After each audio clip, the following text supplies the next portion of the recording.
O cheiro de desinfetante de lavanda e o zumbido baixo do ar-condicionado eram as únicas coisas que preenchiam o silêncio. Lucas Martins olhava para o papel em suas mãos, as letras pretas e nítidas parecendo flutuar na página branca. Contrato de locação. Cláusula 7.2, reajuste anual. A data no topo do documento era 14 de agosto, uma terça-feira cinzenta em São Paulo. O homem do outro lado da mesa de vidro polido, Dr. Almeida, ajustou os óculos de aro fino e sorriu um sorriso que não alcançou seus olhos. Senhor Martins, eu entendo sua posição, disse ele, a voz calma e modulada, o som de alguém acostumado a ter a última palavra. Mas a Urbis Investimentos opera estritamente dentro da legalidade. O índice de reajuste aplicado é o IGPM, conforme estipulado. É uma questão de política corporativa, não pessoal. Lucas engoliu em seco. O aumento era de quase 40%. Impossível, ele não disse isso. Em vez disso, pousou o papel cuidadosamente alinhado com a borda da mesa. Ele havia chegado 15 minutos antes do horário marcado, com a camisa limpa e passada, o cabelo penteado. Ele acreditava que o respeito se mostrava nos detalhes. Doutor Almeida, eu moro no edifício Alvorada há 8 anos. Nunca atrasei um aluguel, nem um dia. A voz de Lucas era baixa, firme. Ele não estava implorando, estava declarando um fato. Eu só peço que reconsiderem o índice, talvez o IPCA, algo que reflita a realidade. Eu sou motorista de aplicativo. Minha renda não acompanhou essa alta. O gerente juntou as mãos sobre a mesa, seu relógio de pulso brilhou sob a luz fria do escritório. A política é uniforme para todas as unidades do portfólio. Abrir uma exceção para o senhor criaria um precedente insustentável. O mercado imobiliário de São Paulo está aquecido. Se as novas condições não forem viáveis para o senhor, temos uma lista de espera. A ameaça estava ali embrulhada em cortesia corporativa. Aceite ou saia. Lucas sentiu um nó se formar em sua garganta. Ele pensou no quarto do seu filho, Léo, com os desenhos de dinossauros colados na parede. Pensou na pequena varanda onde cultivava um vaso de manjericão. Pensou na vizinha do 42, Dona Elvira, que lhe dava um pedaço de bolo todo sábado. Era mais do que um apartamento. Era o único lar que Léo conhecia. Eu tenho 30 dias então? Perguntou Lucas, a pergunta saindo mais como uma afirmação. Doutor, Almeida assentiu, o sorriso profissional ainda no lugar. 30 dias a partir da data de notificação para assinar o aditivo ou para nos comunicar sua decisão de desocupar o imóvel. A administradora entrará em contato para agendar a vistoria de saída, caso opte pela segunda opção. Ele se levantou, estendendo a mão por cima da mesa. Um gesto de encerramento, Lucas se levantou também. Ele apertou a mão do homem, era firme, seca, impessoal, ele não disse mais nada, apenas acenou com a cabeça e se virou. Enquanto caminhava pelo corredor acarpetado, passando por portas de vidro com nomes de departamentos que ele não entendia, sentiu o peso de centenas de olhares invisíveis. Ninguém o via, mas ele se sentia julgado, medido e descartado, um número em uma planilha. Ao passar pela recepção, a moça sorriu para ele um sorriso treinado. Tenha um bom dia, senhor. Ele saiu para o ar poluído da Avenida Faria Lima. Os carros passavam, as pessoas falavam em seus celulares, a cidade pulsava com uma energia que de repente parecia hostil. Ele olhou para o relógio, quase na hora de buscar Léo na escola. Ele respirou fundo, guardando o nó na garganta, a humilhação silenciosa para mais tarde. Agora ele precisava ser apenas o pai do Léo. A decisão impossível teria que esperar. Ele caminhou até o estacionamento, entrou em seu carro, o cheiro familiar do interior o acalmando um pouco. Ele ligou o motor e se misturou ao trânsito, uma pequena peça anônima em uma engrenagem gigantesca, dirigindo para buscar a única coisa no mundo que realmente importava. O apartamento 74 tinha exatos 52 metros quadrados. Lucas sabia disso porque, uma vez, ajudou Léo a medir o corredor com uma fita métrica para um trabalho da escola. Cada centímetro daquele espaço era preenchido não com luxo, mas com vida. Ao entrar, depois de buscar o filho, o cheiro era sempre o mesmo. Uma mistura do café que ele passara de manhã e dos livros de Léo empilhados numa pequena estante ao lado do sofá. Pai, a gente pode assistir Planeta dos Dinossauros hoje? Perguntou Léo, tirando os sapatos e os colocando cuidadosamente no cantinho designado perto da porta. Um hábito que Lucas ensinara desde que o menino aprendera a andar. Claro, campeão, mas primeiro banho e lição de casa. Depois a gente faz a janta e assiste, combinado? Respondeu Lucas pendurando as chaves no gancho. A rotina era a âncora deles. Um ritual que dava segurança e normalidade ao mundo que, do lado de fora da porta, parecia cada vez mais caótico. Enquanto Léo tomava banho, o som da água e de sua cantoria desafinada ecoando pelo apartamento, Lucas foi para a cozinha. Era um corredor estreito, mas funcional. Ele abriu a geladeira, os imãs com desenhos de Léo segurando a lista de compras e um calendário da escola. Havia frango, arroz, feijão cozido em potes de vidro, legumes, o básico. Ele pegou uma panela, o arroz e começou a preparar o jantar. Seus movimentos eram eficientes, praticados. Ele cozinhava enquanto ouvia o dever de casa de Léo, que agora estava sentado à pequena mesa da cozinha, um caderno aberto à sua frente. Pai, como se escreve ecossistema? Lucas soletrou a palavra devagar sem parar de picar uma cenoura. 2S, filho, lembra do som da cobrinha? Ah, é agudo. A conversa fluía assim em pequenos fragmentos de cotidiano. Falavam sobre a aula de educação física, sobre o amigo do Léo que tinha perdido um dente, sobre o sabor do suco de caju na merenda. Em nenhum momento Lucas mencionou a reunião na Urbis Investimentos. Aquele peso era só dele. O mundo de Léo, com seus 7 anos, deveria ser preenchido com dinossauros e letras para aprender, não com índices de reajuste e ameaças de despejo. Depois do jantar, com os pratos lavados e guardados, eles se sentaram no sofá. O sofá era velho, um pouco afundado no meio, mas era o lugar deles. Lucas colocou o documentário na televisão. Léo se aninhou ao seu lado, a cabeça apoiada em seu ombro. O narrador falava sobre o período Cretáceo e a tela se enchia de imagens de tiranossauros e triceratops. Lucas passava a mão pelo cabelo do filho, o cheiro de shampoo infantil o acalmando. Ele olhou ao redor, a manta que a avó de Léo tinha feito antes de partir. A pequena marca de canetinha na parede perto do rodapé, de quando Léo era menor e resolveu ser artista. A foto dos dois, tirada num parque no último aniversário do menino, em uma moldura simples sobre o rack da TV. Eram camadas de memória, de vida construída com esforço e amor. A ideia de que uma assinatura em um contrato, em uma sala fria a quilômetros dali, pudesse apagar tudo aquilo era uma violência silenciosa. Quando os créditos do documentário subiram, Léo já estava quase dormindo. Seus olhos piscavam devagar. Pai, ele murmurou sonolento.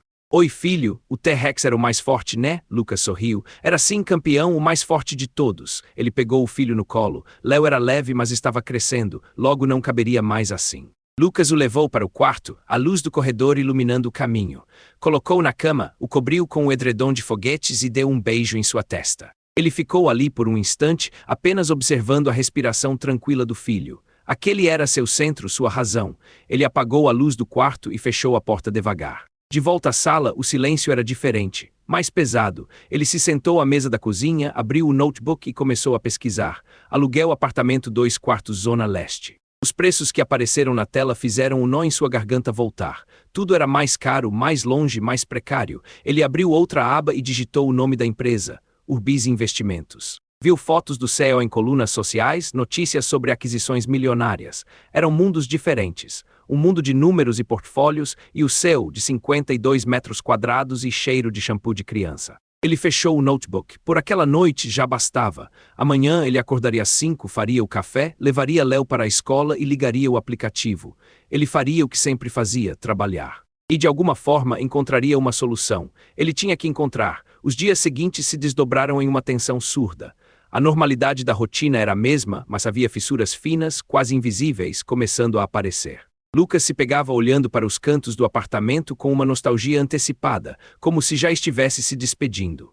Via a marca de altura de Léo na parede da cozinha, uma série de traços a lápis com datas ao lado e sentia uma pontada no peito.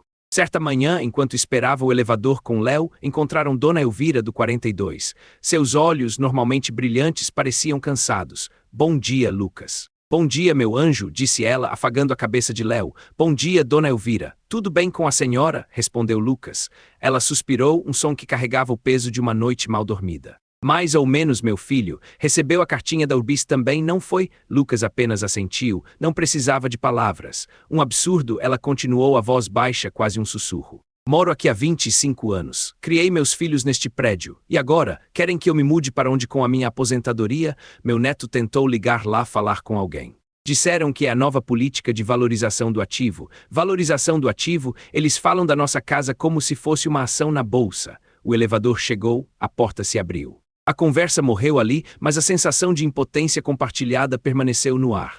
No carro, a caminho da escola, Léo, que estivera quieto, perguntou, pai, o que é ativo? Lucas olhou para o filho pelo retrovisor. É uma palavra que gente grande usa, filho, não é nada importante. Ele tentou sorrir, mas sentiu que o sorriso não convenceu nem a si mesmo. Durante o trabalho, a pressão se manifestava de outras formas.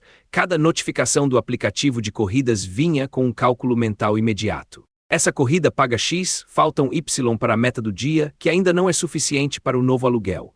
Ele começou a dirigir mais horas, aceitando corridas para bairros mais distantes, voltando para casa mais tarde. A exaustão se acumulava em seus ombros. Uma tarde ele recebeu um e-mail. O remetente era relacionamento@urbisinvest com BR. O assunto, lembrete, aditivo contratual. O corpo do e-mail era padronizado, impessoal. Prezado SR, Lucas Martins, unidade 74. Gostaríamos de lembrá-lo que o prazo para a assinatura do aditivo contratual se encerra em 15 dias. Caso não haja manifestação, entenderemos como recusa e daremos início aos procedimentos de desocupação. Ele leu o e-mail parado no semáforo. Sentiu o suor frio na nuca. 15 dias. O tempo, que antes parecia um aliado, agora era um inimigo que corria contra ele. Naquela noite, ele colocou Léo para dormir e, em vez de pesquisar apartamentos, começou a fazer listas. Quanto ele tinha na poupança, quanto conseguiria juntar em 2 semanas, quanto custaria um carreto, os números eram cruéis, a realidade era uma parede sólida contra a qual ele se chocava repetidamente. O pior momento veio no fim de semana. Ele estava tentando consertar a porta de um armário da cozinha que estava com a dobradiça frouxa. Léo brincava no chão da sala com seus blocos de montar. Pai, quando eu crescer eu quero ter um quarto igual a esse, disse o menino, sem tirar os olhos de sua construção. Lucas parou a chave de fenda na mão. É agudo, filho? É agudo. Com a janela que dá para ver o campinho de futebol lá embaixo e com a prateleira para os meus dinossauros. Lucas não respondeu, ele apenas voltou a apertar o parafuso, com mais força do que o necessário. Cada palavra inocente de Léo era um lembrete do que estava em jogo, do mundo estável que ele se esforçava tanto para manter e que agora ameaçava ruir. A rachadura não estava mais apenas na normalidade. Estava dentro dele, crescendo a cada dia, uma falha silenciosa em sua armadura de pai protetor. Ele sabia que, em breve, não conseguiria mais esconder a verdade do filho. E esse pensamento era mais assustador do que qualquer e-mail da Urbis Investimentos. Com o prazo se aproximando perigosamente, Lucas decidiu que não podia simplesmente aceitar a derrota. Ele precisava tentar mais uma vez. Talvez se ele fosse pessoalmente, se explicasse a situação com mais detalhes, alguém com um pingo de humanidade o ouviria. Ele pediu para a vizinha, mãe de um amigo de Léo, que buscasse o filho na escola naquele dia. Era a primeira vez que ele quebrava a rotina deles e a sensação de anormalidade o deixou ansioso. Ele chegou à sede da Urbis Investimentos no meio da tarde. O lobby era ainda mais imponente do que ele se lembrava, um vasto espaço de mármore e vidro que fazia qualquer um se sentir pequeno. Na recepção, ele pediu para falar com o doutor Almeida. O senhor tem hora marcada? Perguntou a recepcionista, sem erguer os olhos do computador. Não, mas eu sou inquilino, Lucas Martins, do edifício Alvorada. É um assunto urgente sobre a renovação. Ela digitou algo, fez uma ligação curta. O doutor Almeida está em reunião. Asra Oliveira, da equipe dele, pode recebê-lo. 3º andar. Lucas agradeceu e pegou o elevador. Asra Oliveira o recebeu em uma sala menor, sem a vista panorâmica do escritório do gerente. Era uma mulher jovem, de aparência eficiente, vestindo um terninho impecável.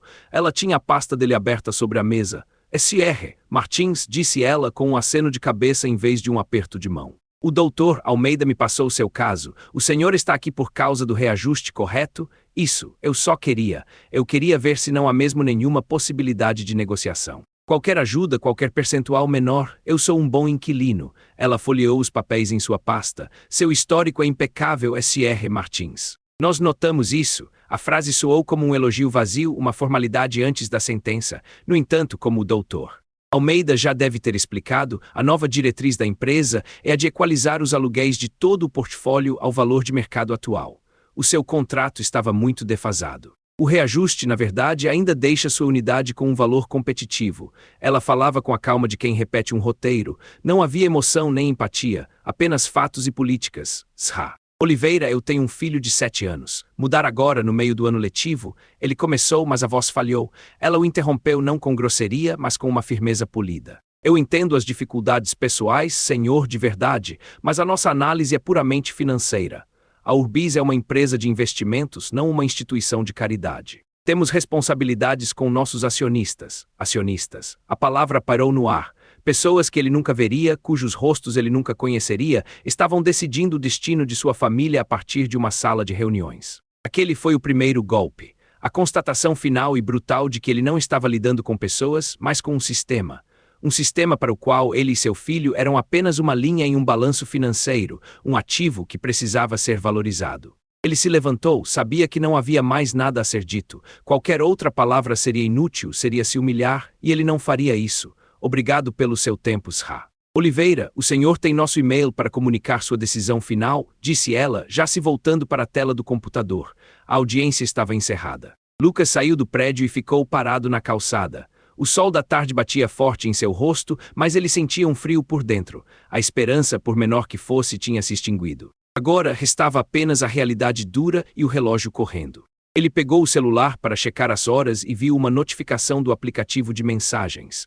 Era uma foto que a vizinha tinha mandado. Léo estava na sala dela, sorrindo, mostrando um desenho que tinha acabado de fazer.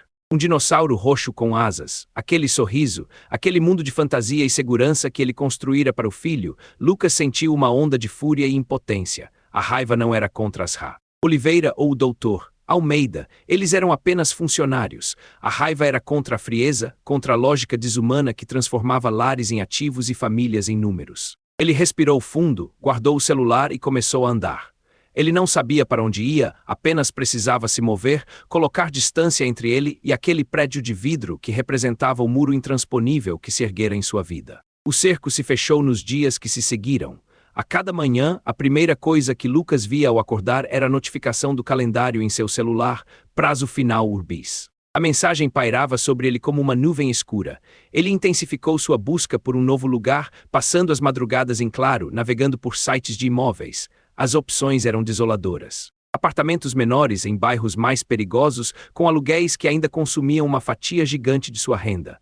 As fotos eram enganosas, os anúncios cheios de letras miúdas. Ele visitou alguns lugares. Um deles tinha um cheiro forte de mofo que impregnava as paredes. Outro ficava em cima de um bar barulhento.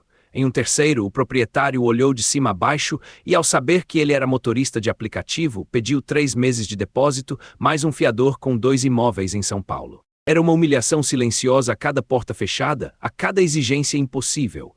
No trabalho, a pressão para ganhar mais o tornava tenso. Ele dirigia por 12, 13 horas por dia. O cansaço deixava seus olhos ardendo e seus reflexos mais lentos. Ele mantinha um sorriso profissional para os passageiros, oferecia água e balas, perguntava se o ar-condicionado estava bom. Por dentro ele se sentia desmoronar. A cidade, que antes era seu escritório, seu campo de trabalho, agora parecia uma selva hostil. Cada rua, cada prédio, um lembrete de sua precariedade. Ele tentou buscar ajuda legal, foi a um escritório da Defensoria Pública. Esperou por 3 horas em uma sala lotada, cheia de pessoas com problemas tão ou mais graves que o seu. Quando finalmente foi atendido, um jovem advogado, sobrecarregado de trabalho, olhou seu contrato e balançou a cabeça com compaixão.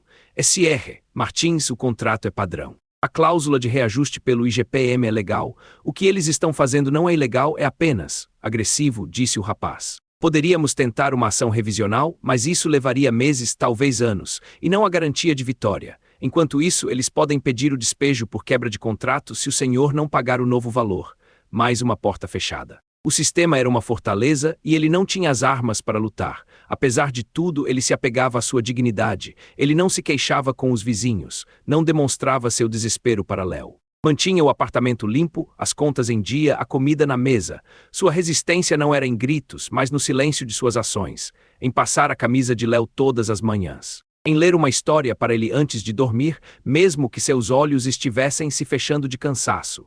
Em manter a promessa do documentário sobre dinossauros. Eram pequenos atos de normalidade, uma forma de dizer ao universo, e a si mesmo, que ele ainda estava no controle de sua pequena vida, mesmo que as fundações estivessem tremendo. Certa noite, ele chegou em casa exausto. Eram quase 10 horas. A vizinha já tinha dado janta e colocado Léo para dormir.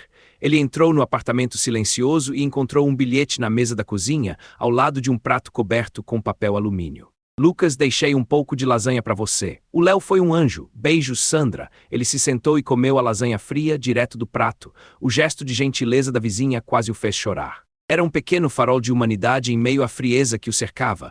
Depois de comer, ele foi ao quarto de Léo. O menino dormia profundamente, abraçado a um estegossauro de pelúcia. Lucas ficou olhando.